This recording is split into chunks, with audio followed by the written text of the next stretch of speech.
Is here, and they're off for the British Stallion Studs EBF Stonehenge Stakes, this listed race, and a bit of spirit takes them through the first few yards. He's a front runner, this colt. He's over a mile today for the first time, as indeed they all are.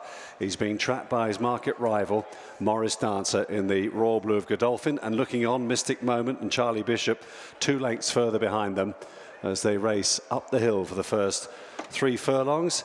A bit of spirit, leading by a couple of lengths then, in the hands of Ross Orion to Will Buick on board Morris Dancer, and just tracking them in 3rd place, Mystic Moment, as they move now to the point where they're about to hit the downhill stretch of the track, which will bring them down to the halfway point. A bit of spirit running quite keenly in front, but he knows the fractions here quite well, having won here before over 7. He's leading. Morris Dancer, the Vintage Stakes runner-up, tracking him 2 lengths behind him. And then comes Mystic Moment, waiting for her moment as they move down the hill towards the final 3 furlongs of the British Stallion Studs EBF Stonehenge Stakes.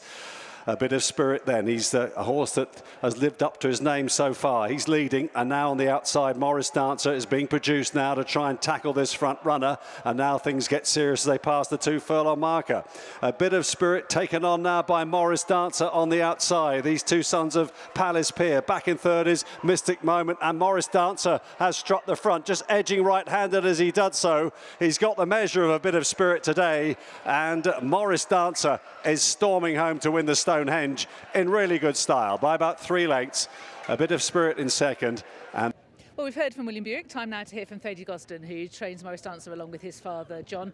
Nice performance from this horse. I was concentrating on the quick turnaround with William. I mean, the horse has done well to cope with that. Yeah, very much so. He was, ran a very nice race at Goodwood, doing all his best work late. And it's only the 4 starters through today, so he's still a little bit reading and learning. But the way he came out of Goodwood, he bounced down a bit, full of himself every day. So I feel like this was the right place to come. And you haven't had it completely straightforward with him, even though he's done so well on his first 2 starts. You then had a little niggle after Haydock? Yeah, exactly. But these things happen. He's a young horse. Which was always straightforward, but it never is. But he came through that well, and sort of fantastic attitude.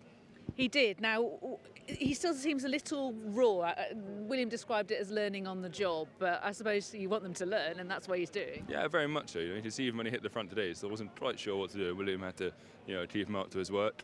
But the second, he's a nice horse, also by Palace Pier. I think his first stakes win over him today. Hopefully he continues improving. A 1-2 in the stakes as well. Well, exactly.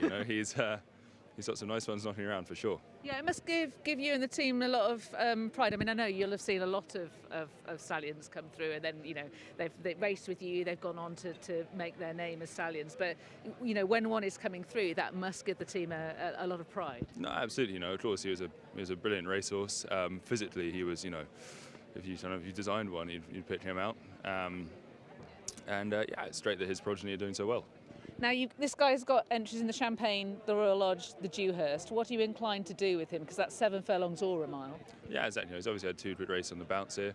We'll see how he comes down a bit. There's a little bit of time to Donny. I think he'll sharpen up for that today. Could drop him back to 7, or if not, hold him for Newmarket.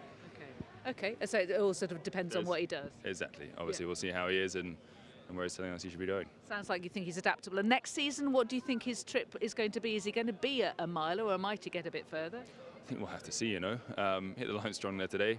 But, he's got plenty of strength to him. He's not the tallest horse. But, I think we'll find out as we go along. Okay, Thady, thank you very much and congratulations. Thank you. Cheers. Thank you. Watch live racing now on racingtv.com.